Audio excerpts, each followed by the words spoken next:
the final segment of the choice. Listen, I appreciate you guys tuning in all week. It's been a great time.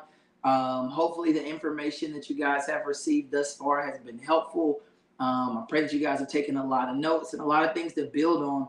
So when we do our checkup in what 2-3 months, when we do our checkup, you kind of have some things you can ask questions about, or you've tested the waters, right? You've tested the waters of eating clean, eating better, making better decisions when it comes to grocery shopping and meal prepping and things like that. So hopefully you guys are ready for today. Like I've been telling you all week, we got a special guest. I'm really excited, and I know she's gonna drop some gems that are going to be pivotal to in your growth and in your process as far as cleaning up your eating and cleaning up your lifestyle, making lifestyle changes, because that's really the whole thing. We don't really like to use the term diet. We shoot for lifestyle changes. You want to stick to things that you know that you can keep up, things that you can sustain. So everything that I've talked about this week, I've tried to simplify it and make it as easy as possible. So it's all things that everyone that is listening can do it and sustain it for a long period of time. Diets are something you do for a short period. You do it real quick. Maybe you got a wedding coming up, class trip, family reunion, something like that. So you're like, oh, I'm gonna do this diet real quick, this little fad diet, and then we're gonna go from there. And then once you come off of that, it's just like a downhill trend, right? So we want to make sure that we're making lifestyle changes that you guys can sustain, that can help you pretty much keep the longevity of that. So like I said, we're making better decisions overall. Got it?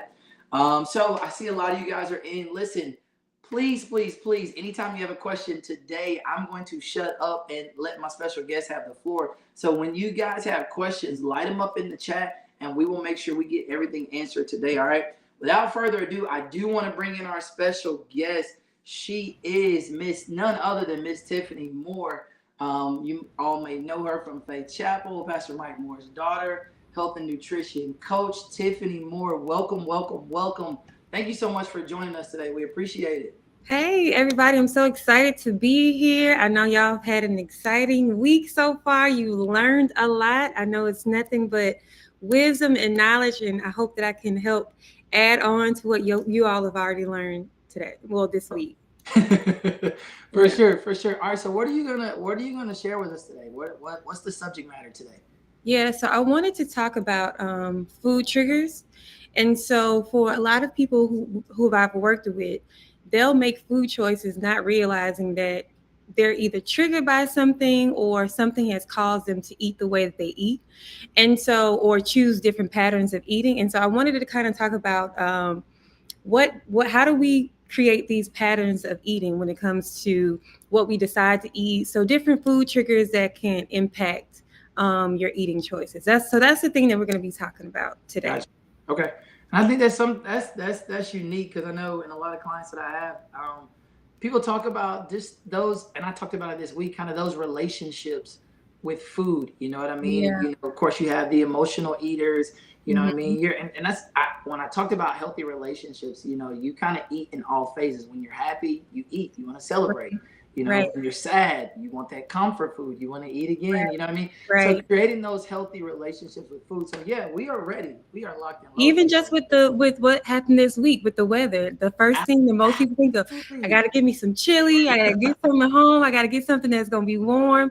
So, those things impact like what we eat, how we decide to eat. I know for me, I was like, oh, I got to get my groceries and make sure I got stuff in the house. So those things impact your food choices. Yeah. For sure. For sure. For sure. All right. Well, I'm gonna let you have it. I'm gonna shut up. I'm gonna let you take the floor.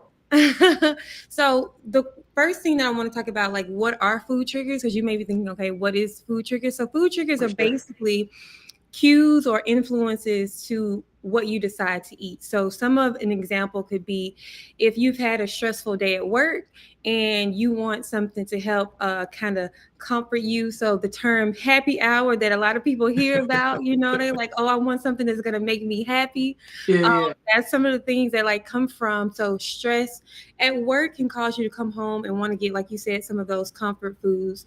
A lot of things that I saw with a lot of my clients during the pandemic is boredom. Like if you're at Absolutely. home and you're working at home, or if you're just at home and you're trying to figure out your new routine. I know for a lot of the people who I've worked with, they've retired. And so now you're trying to figure out, okay, what does this new life look for me? So boredom can be a thing. You just have things laying around the house. You're not even hungry, but you're just It's like, there. want to It's eat some. there. So boredom can be another one, and then also depression. I know that's the thing. Anxiety can be a big factor as well. With the pandemic that came across, I know a lot of people who I worked with, even myself. I recently just lost 50 pounds. I Oh gained some wow. back during the holidays. Yes, and a lot of mine was because of depression. I was depressed during the pandemic, and so coming out of that, I had to rethink my relationship with food, rethink my food choices and how that impacted everything. So food triggers are a big thing, and that's something that you really want to ask yourself. Okay, why am I eating? Am I eating because I'm depressed? Am I eating because I'm stressed? Am I eating because I don't have anything else to do?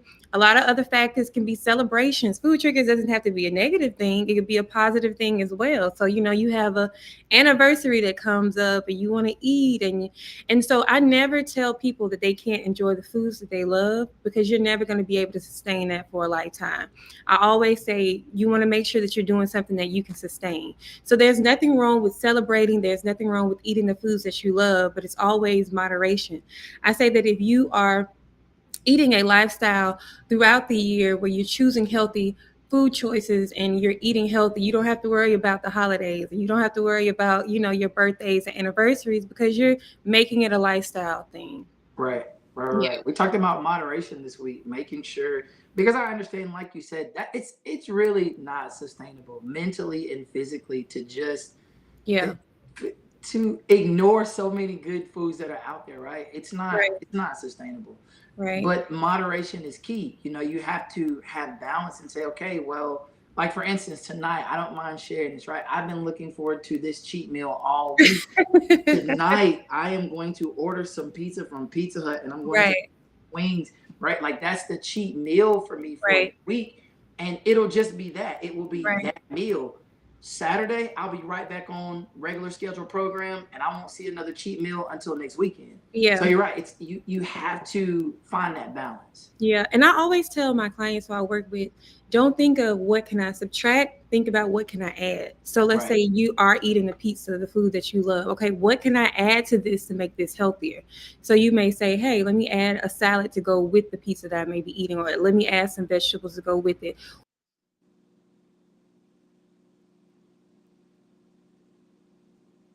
Did we lose Tiffany?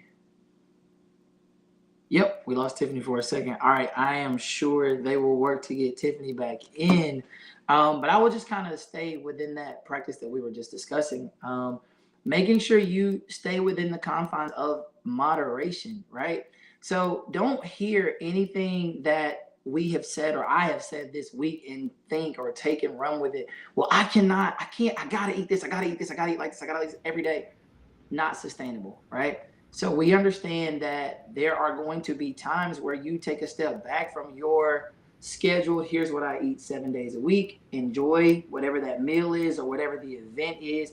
Enjoy that and then get right back to what you're doing, right? And you don't have to beat yourself up because of that one meal or that one, cookout. Of course, we know the summer's going to be around the corner. You don't have to beat yourself up for that one scenario. You know what I mean? Enjoy it and then get back to doing what you're doing. But go ahead. We got Tiffany back, so go ahead. Yeah, sorry about that. I don't know You're what you good. all You're good. heard, but just to go along with what you were saying is when you're doing your cheat meal, just think about ways that you can add and not subtract. So I always tell people, okay, what can you add to your meal to make this healthier versus saying, what can I subtract from this meal? What can I add to it to make it healthier? So think about addition, not subtraction. For sure. Yeah. I like that. That works. And I think that's something that's very simple. So when you say addition, not subtraction, so of course we're saying moderation, but your definition of moderation and my definition of moderation might be different. So what would you recommend in the course of a 7 day span? Let's just say seven Okay. days, 3 meals a day. For the average person, probably eats 3 meals a day, breakfast, lunch, and dinner. So what would you say is that what is that a piece of addition in that 7 day span? Yeah. So what would you be adding to? So I always tell people to think about eating foods that are going to be healthier nutrition. So if you're thinking about a grocery store and if you're staying in the outside aisle, think about Whoa, those we talked type of about that on foods. Tuesday for sure. Yeah, think about those type of foods. So you want to think about foods that are the least processed, right? I mean, you're going to incorporate foods that are processed, but you want to think about the things that are least processed. Now, that can be stressful because it requires more work. You're going to have to cook For more, sure. so you have to meal prep or think about ways that you can, cook that is easier for you. But I always say, think about, okay, how can I eat the foods during the week on this outside perimeter of the grocery store? And so, for example, most people have a Publix, right? Right. And so, what I like to tell my clients is if you go into the seafood section, they'll steam the fish for you or they'll steam your shrimp for you. And then they also even now have individual meals. So, if you don't want Yeah. to think about what it is that I'm trying to eat or what it is that I want to cook, you can go back there, you can cook a meal. Whole Foods as well also have pre-prep meals that you can do throughout the week. So, a lot of times it's just that preparation of, okay, thinking about what am I going to eat, what am I going to eat, because what happens is a lot of times we end up um eating foods that are not as healthy when we don't have a plan, or we are For like, sure. stressed at work and we like, I don't even feel like thinking, right? Planning is key. Planning is Right. key. So making sure that you have an idea. I always tell people, if you're eating out at a restaurant or if you're eating fast food, have one option from a fast food place that's a healthier option, right? Because the truth of the matter is it's a relationship. You have to build the relationship. Like any relationship, it takes time to figure out, okay, what do my body like? What do my body not like? And so Right. it's a process. I always tell people, don't try to do a quick fix thing, because with any relationship, if you have an argument, it takes time to figure out, okay, Right. what is their communication style? How should I communicate with them? And that's the same thing when it comes to food. Like, what is my relationship with the foods that I'm eating? And so I may realize I like to eat broccoli, or I may like to eat Brussels sprouts, but then I may hate sweet potatoes, understanding what are those things that you enjoy and then creating the game plan for it. But I also tell people that you're not going to be perfect when it comes to meal prepping. So if there's a restaurant, let's say if there is a Chipotle, okay, how can I make this option healthier for me? I may subtract some of the sour cream or the cheese and different things Yeah. like that. Portion sizes are bigger, so I may, make it smaller. So just always have that one go-to place that you can go to if you're eating out on the go as well. Well, let me ask you two questions right there. All right. Okay. So, question one would be I want to know your style when you go to the grocery store, right? So, like for me, I don't go to the grocery store with a grocery list per Right. se. I write out my meal preps. So, Right. I'm really just shopping for those meal preps. Like I've Mm-hmm. found with me, it helps me to stay in line more. You know what I mean? Because when Yeah. you have a list that's very broad, you know what I mean? Yeah. That takes you Yeah. all over the grocery store versus me knowing, okay, primarily when I go to the grocery store, I'm going to be in the fruits and vegetables section, right? That's the bulk of what I'm going to get is going to come from there. The second stop is going to be, where they keep the proteins, chicken, fish, Yeah. shrimp, all that. That's the second stop. So Mm-hmm. I'm really just working through my meal plan per se versus a grocery Right. list. What works for you when you go grocery shopping? Honestly, let me tell you what I do. I go by I go by my how I feel for the week, right? So earlier in the week I may say, "Hey, I want to eat salmon this week," or I may want to eat, spaghetti or something this week. So I kind of go by that. I also keep a Pinterest board. So I'm a person that I like to have simple, quick meals. So I Right. have Instapot, I have an air fryer. So I'm thinking, okay, how can I make this simpler? How can I simplify my life? So I usually will go to a Pinterest or go something like that and kind of figure out like what are some simple recipes that I can do. I am heavy on getting those simple meals from Whole Foods or Publix. So because it's just me, I don't have as much to think about. But if it was a family, Yeah. um, creating those meals for the week that you can stretch a little bit longer, that it's going to be easier for you to, not have to think about what you're prepping for the week, right? So that's For why sure. I'm big on Instapots, because I think that they help you stretch your foods a little bit longer. Yeah. Um, and then if you have kids, what are some of the meals that you can create that is going to, stretch a little bit longer? I'm big on Aldi. I'll go to Aldi and get, different things from there. They're fruits and vegetables. I've done research on them. They use the same manufacturers as Whole Foods. So A lot of times when you go into Aldi's, you're using local farmers just as you would if you was to go to a Whole Foods. So also I think about budget because I'm very big on, and people who I work with, budget is key, especially if you're on a fixed income. You have to think Budget about, is key. yeah, Budget you is have to key. think about, okay, because in our minds we think that healthier foods cost more, and in some cases it can be, but you have to be more, that's what I say, it takes more work for you to think about, okay, how can I eat healthier? So I'm very big on going to Aldi and different things like that. All right, so I got a question before I get to my second question. I just got a question. Okay. It says, should I focus more on nutrition facts or ingredients on the label? I think that you should definitely look at your labels, because again, anything that's processed are going to usually be higher in sodium. For And sure. so, if you are now, one of the things that you may not have to think about is frozen vegetables. Frozen vegetables, they just pretty much get the vegetables and they put them in the freezer. But with processed foods, because they want them to last longer, they incorporate ingredients in it to make it last longer. So, Yep. I always tell people that you do want to, when you're looking at your frozen meals, when you're looking at your process, so those are the things that are going to be inside of the aisle of the grocery store. You do want to look at it. I'll give you an example. I was looking for some buffalo sauce the other day, and I was like, oh, I want to add buffalo sauce to my chicken to have a chicken salad, and the sodium was like 900 to 1200 grams. It was ridiculous. And had I not thought about it, I'd be like, oh, I don't understand why my blood pressure is high, why Right. things, but it's just Right. a 2 tablespoons of this will get you out of your sodium level really, really quick. So yeah, I do think that you should look at your nutrition labels. And for me, it's, you have those go-to dressings that you choose, right? You Right. have those go-to sauces that you choose. And so it may take some time to research, okay, which ones have less sodium in it, which ones are healthier for you.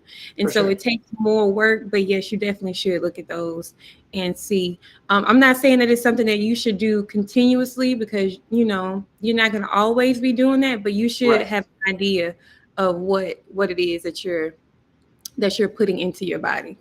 Yeah, and then I know, like, specifically, earlier this week we talked about it. And I was sharing. I pulled out the measuring the tablespoons, right? And Yes. I asked the question because I've never seen anybody actually measure out. That sauce says, okay, 2 tablespoons equals this amount. I've Right. never seen anybody measure out what 2 tablespoons looks Right. like on your food. We just kind of pour until Right. we feel like everything is covered, and then it's like, all right, cool, now I'm good, right? So Right. you have, like, in some cases, quadrupled your sodium intake or your sugar intake because you did not even try to stay in line with what the Yeah. label said. Yeah. And I get it, because we have been conditioned to, and going back to the food triggers, we've been conditioned to, your mom may say, make sure you eat all of that food on your plate. Don't leave nothing on your plate. You eat all of that food on your plate. And so we're not listening to our hunger cues when we're saying, hey, I may really be full. I don't have to eat everything on my plate. Like, I don't have to do that, but we've been conditioned to do that, right? Same thing with cooking. We've been conditioned to add all of this sodium into our meals, but you really don't have to do those things. You have to just rewire your thinking when it comes Right. to cooking. One of the things, and I'm very practical, I like to give tips on, like, okay, what are some practical things that I can do? The other day I was in a grocery store, and Tabitha Brown has season free seasonings, salt free seasonings that you can incorporate into your meals. So really looking and seeing, okay, how can I incorporate the flavor but take away some of the sodium as well. So it's I just got a that. rewiring thing. Yeah. Yeah, for sure. And then you talked about simplifying everything, and I'm a big proponent of that. Make it simple, right? If you make things too complex, you're not gonna stick with it because Yeah. life, we all know, man. Listen, life starts to life, right? So you have a bomb plan, like, okay, I'm gonna do this. Here's gonna be Yeah. my approach this week. I'm gonna do, and Yeah. that first week it may go perfect, like everything just Yeah. aligns and it flows. Right. But what about the Yeah. next week when your schedule's a little more hectic, right? Or you had Right. a couple of events to go to and you couldn't get home and, like, prep like you needed to. So that's why simplicity is key, because even Yeah. when you don't necessarily have an abundance of time, if you keep it simple, you can get it done. right? You Yeah, can get it done and keep it moving. So I right. like that for sure. And I like what somebody said that they measure based on how they feel. I don't know if they're talking about how they season their stuff or how they cook based off, and they call it, I forgot what's the term, um, ancestor seasoning. So you just pouring, you're not even like Oh measuring yeah, different things like nah. that. It's So a it's yeah, a feeling. It's an yeah, innate feeling. Like you just know, yeah, okay, that's enough, right? Or no, right. that's not enough. Right. And so a lot of it has to do with, traditions. I mean, this is how we were taught to make meals, how to, and a lot of things that we don't think about is that when our ancestors or when our grandparents were growing up, they had to use whatever they had to make do with what they had, right? And so a lot of those things that we were taught was based off of that fear of scarcity or Right. not having enough. And so you have to make do with what you have. But nowadays we have so many options to where you can eat healthier, you can enjoy the foods that you love, and you don't have to live in a scarce mindset. For sure. All right. So to my third, well, my second question. Now we kind of Okay. all the way away from it, right? So, what is your recommendation? I know I was asked this earlier this week separately, and I'm always asked this. What is your recommendation for eating out? Because I know you reference like Chipotle, and you have those places that are a little better, Chipotle, Kava, things Yeah. like that, kind of give you a nice balance. Even Nukes, you can throw them in there. But what is your recommendation on in a 7 day span eating out? Yeah, so you always have to start with whatever your goals are. Um, and so I don't want you to have a fear based thinking when it comes to food, which a lot of Right, times people have a fear based thinking. And if I eat this, then I'm not going to be healthy and I'm not going to. So you want to eliminate the fear. I talk about this all the time because it's so easy to go into fear when it comes to food. So you have to eliminate the fear based thinking.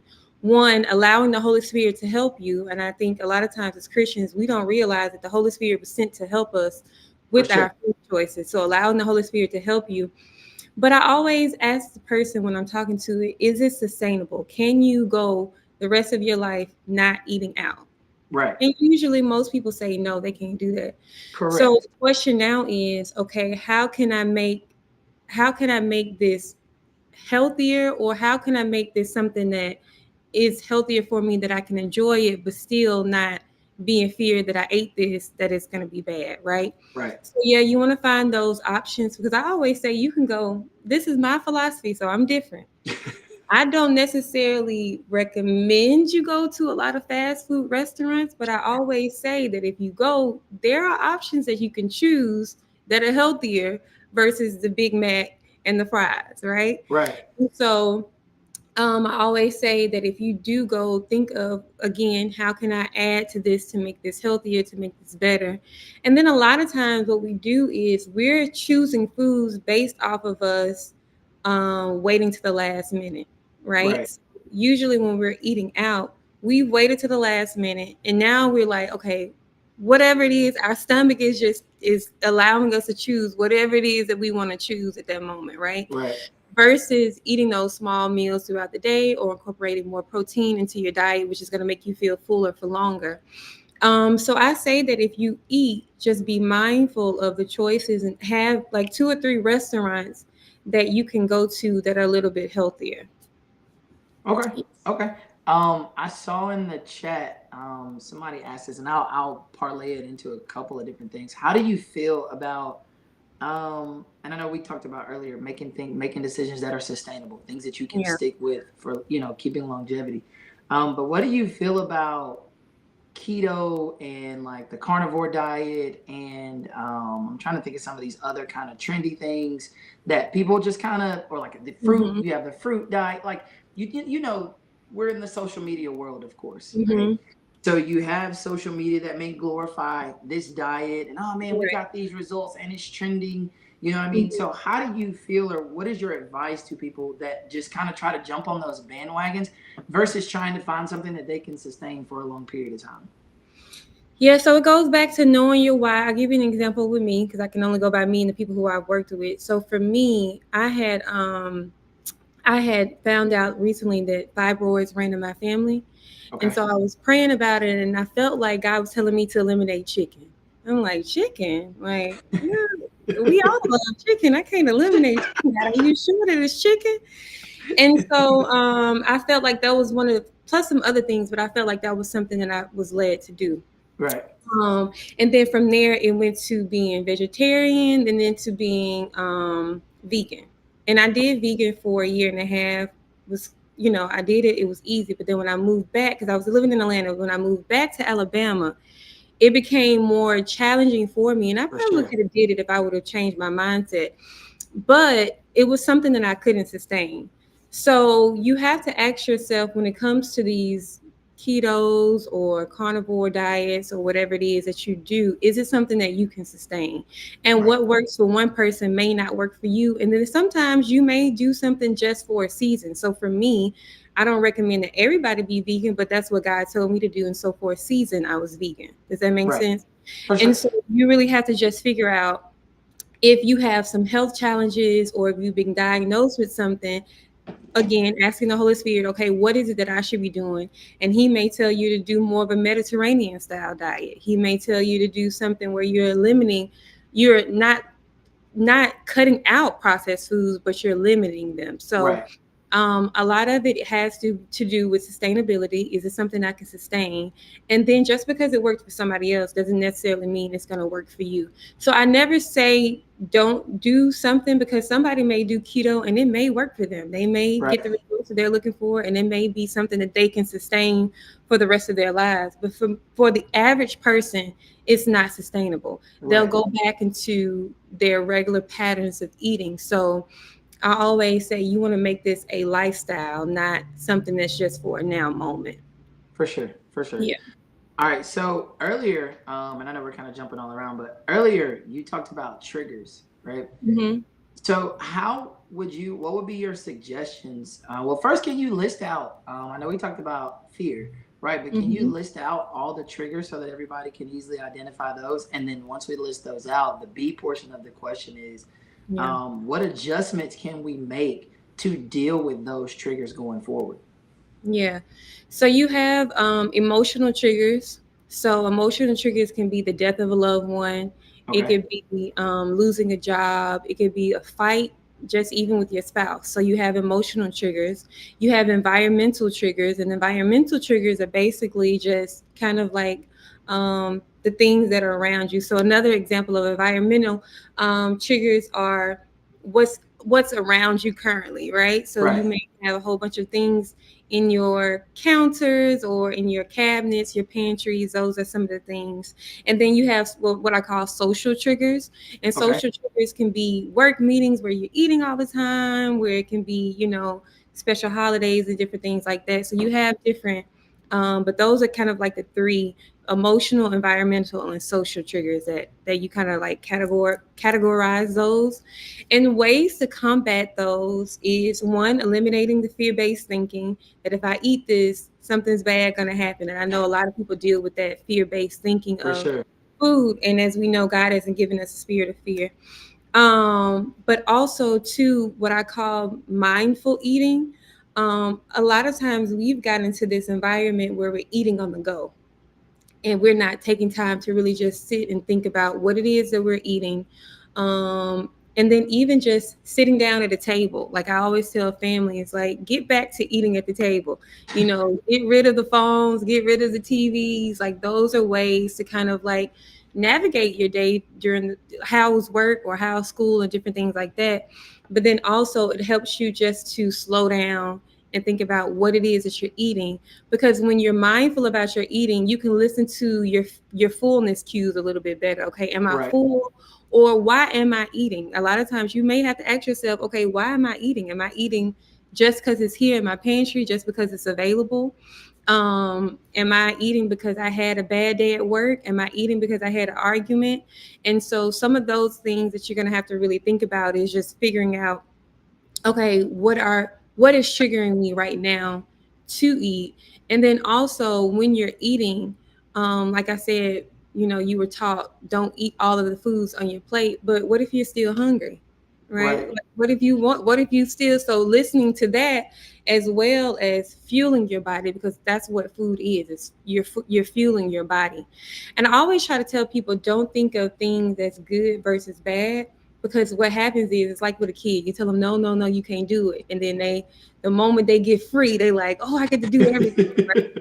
And so you just think of it as okay, I'm choosing a healthier option versus it being a bad option. I'm just choosing something that's healthier, right? Because again, like I said, you're never gonna not eat ice cream. You're never gonna not do certain things unless it's something that God told you not to do. You Right. know, like if Right. He's telling you don't eat this, now that's between you and God. If you decide to go against what He told you to do, right? So there are instances where God may tell you to eliminate something from your diet. So I'm not talking in no certain circumstances.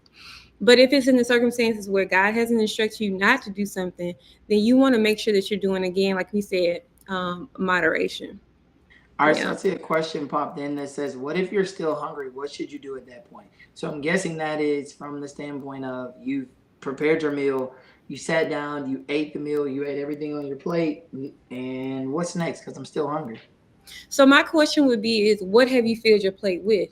So you Right. want to think about, okay, do I have protein on my plate? And so protein can be, it can be your beans, it can be your meats, it can be your chicken, it could be whatever, your protein looks like. Do I have fats? Do I have healthy fats? So at breakfast, that could be like avocados, that could be oil. And then also, do I have my carbs? I know people think carbs are bad, but carbs are great. They help fuel your body. And so I say always stick with what I call a healthier carb. So your brown rices or your quinoa. And so think about, okay, what's on your plate? Okay, if you're incorporating all three of those, let's say you're just incorporating your proteins and your carbs. Okay, what can I incorporate that's in the fat category to help me feel fuller? Because fat helps you to feel fuller, right? Or if you're still hungry, how can I incorporate more protein to help me feel fuller? Because protein will help you feel fuller as well. So, Right. re-looking at your plate, what do you have on your plate? And then if you're hungry, incorporating more of the protein as well. And then if you have let's say if you have, because your vegetables are your carbs, they call them fibrous carbs. So incorporating more of those vegetables and protein into your meal. Start with those first. Okay. Another question I see: Do you tend to eat more or less when eating alone? For me, I tend to eat less and I eat more when I'm around my family and friends. So for me, I have to be mindful of eating, eating more when I'm by myself. And so I've kind of created my meals that I kind of go to. So I'll do avocado toast or I'll do egg, like I'll make my own egg bites. So if I like Starbucks egg bites, I'm gonna make my own version of the egg bites. And so, I dropped the recipe for that oh, yesterday. did you? Oh, good. See, look at we all in the spirit. Um, We locked in. I got you. and so yeah, I have kind of like my go-tos. Because I work from home, I'm in the house all the time, I'm seeing food all the time. And so I have to be a little bit more mindful to eat. And so sometimes people can actually think that they're doing good because they're not eating, but you actually can be doing yourself a disservice by not eating enough. Absolutely. Yeah. Help, Tiff, please help everyone understand that. I can't say that enough as to why we automatically just think, okay, well, I'm trying to lose weight. So if I Yeah. don't eat, right, that's going to help me. And I try to talk about the science behind that and understanding. Like you have to fuel your body in order for it Right. to let go of those things. It doesn't work the other way. Right. Right. Right. And I tell a lot of people, food trackers, they're like a pain in the butt, right? It's like you don't feel like doing it, but you need to do it to kind of see where you are. Right. And so Right. I always tell people to try to get different apps. So you have My Fitness Pal, you have Lifesum, there's another one called Healthy with an I.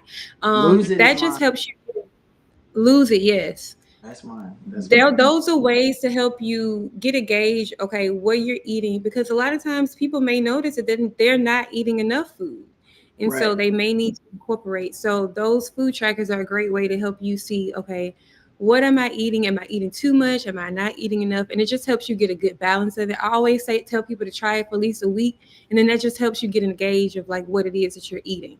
Right. Right. I'm glad you said you work from home, because I know we have a lot of people that work from home. What advice would you give to those? Because I know it's a struggle. I know what it's like when, I'm in the house. Let's say a Saturday comes and I have nothing to do and I'm Yes. just in the house. I'm here all day. It's so tough because your mind is like, everything that's in the fridge before you even go over there. You know the good, the bad, Right. the ugly. You know Right. what restaurants are around. So how do you maintain discipline when you're just in the house day after day after day working? And you just don't have that change of pace to kind of take your mind off of those things that you need to stay away from.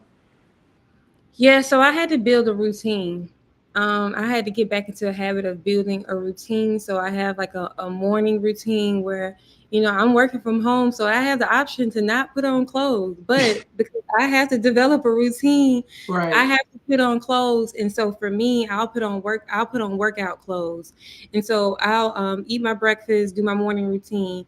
And then around lunchtime, I always try to move my body. So I'll either go outside and take a walk or I'll find something online just to keep my body moving because you are in a closed, environment. And so right, those things are triggers, and it'll trigger you to go eat out of boredom, or it can trigger you to eat out of stress because you may have a lot of stress, from your job. You're working because when you're working from home, there's a hard balance of cutting off work life and then home life and trying to find the different balance between the two. for And sure. so my advice would be is to get a routine, get back into your routine of things, figure out what does this routine look like for me.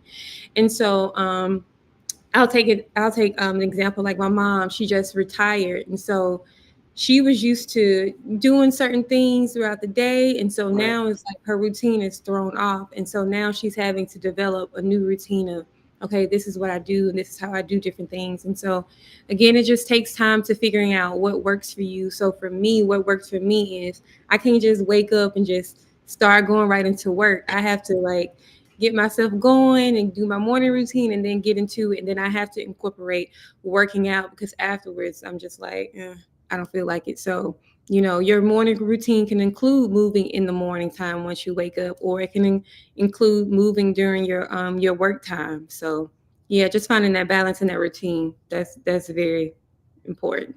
Yeah, that I notice a lot of people that I just come across that tell me they work from home, and I'm like, man, I'm always jealous of everybody that gets to work from home, right? For so many reasons. You guys, you can work in your pajamas. You don't have to burn up gas. You don't have to deal Yeah, with people. Like you're in yeah, the confines of your comfort zone, right? yeah, And so when I'm always when I envy or in those conversations, I'm giving envy to that person. Like, man, I'm just jealous of that, right? The one thing they say is this: they're like, nah, don't, because I've gained X amount of weight since I've been working from home, right? Like I just constantly hear that, like, oh, mm-hmm, I gain weight. So I think you talking about establishing that routine is yeah. is is very critical. But let me ask you this on that: how long did it take you to establish a routine that worked for you? Because I know it was some trial and error in there. Yeah. So for me, I had to establish. So I use a tracker. Okay. I looked at my stuff to see, okay, how many steps am I getting in throughout the day, right? And so I noticed that I was anywhere around 500, 600 steps, in the day. I wasn't That's moving at light. all, That's right? Like that's you just sitting there not doing nothing. And so that was a thing that made me be like, okay, Tiffany, it's time to like, get up and move and do. So for me, it was using those trackers or using, certain things to see how often am I moving. So it took a minute for me to figure out, okay, this is what I could be consistent with, this is what I can't be consistent with. And then once I've gotten it, now it's come easier. And there are some days where I can't stay in the house and work, I have to go out and work. And right. so if you're able to do that, then you can do it. But if not, you have to build a routine to where you're getting outside of your home to move your body, because you can having a sedentary lifestyle can increase your health challenges, and can also make you eat more, and it can also make you lazier. And so I had to be more intentional about moving while I'm at home. Yeah, and I just want to, make people aware that one of the negative drawbacks that comes with having a tracker is you subtly, and you can speak to this if this is true for you, but you subtly become married to those metrics. You know what I mean? So Yeah. like I can go to the gym and do a workout and realize when I get ready to start, like, man, I forgot to put my watch on. Yeah. In my mind, that workout doesn't even count. It's like, oh, this Yeah. doesn't even. Right. Right. It's like it didn't So start. Yeah. exactly. So I'm just, for people that, it, but it creates like a nice competitive drive for you. You know what I Yeah. mean? Because you're going to, we like data. Like me, I'm very analytical, right? So I like data. So I'm constantly going to look down and say, okay, man, how much should I burn in this workout, right? Or Yeah. like you said, how many steps? I had somebody in the gym last night. They were like, man, look, I'm at 10,000 steps for the day, right? Like it Yeah. slowly creates that competition, and that competition helps you to be more accountable with yourself Right. because you're Right. looking at it, you're like, dang man, I normally average 9,000 steps and Right. today I'm at 1,200. Like what Right. happened today, right?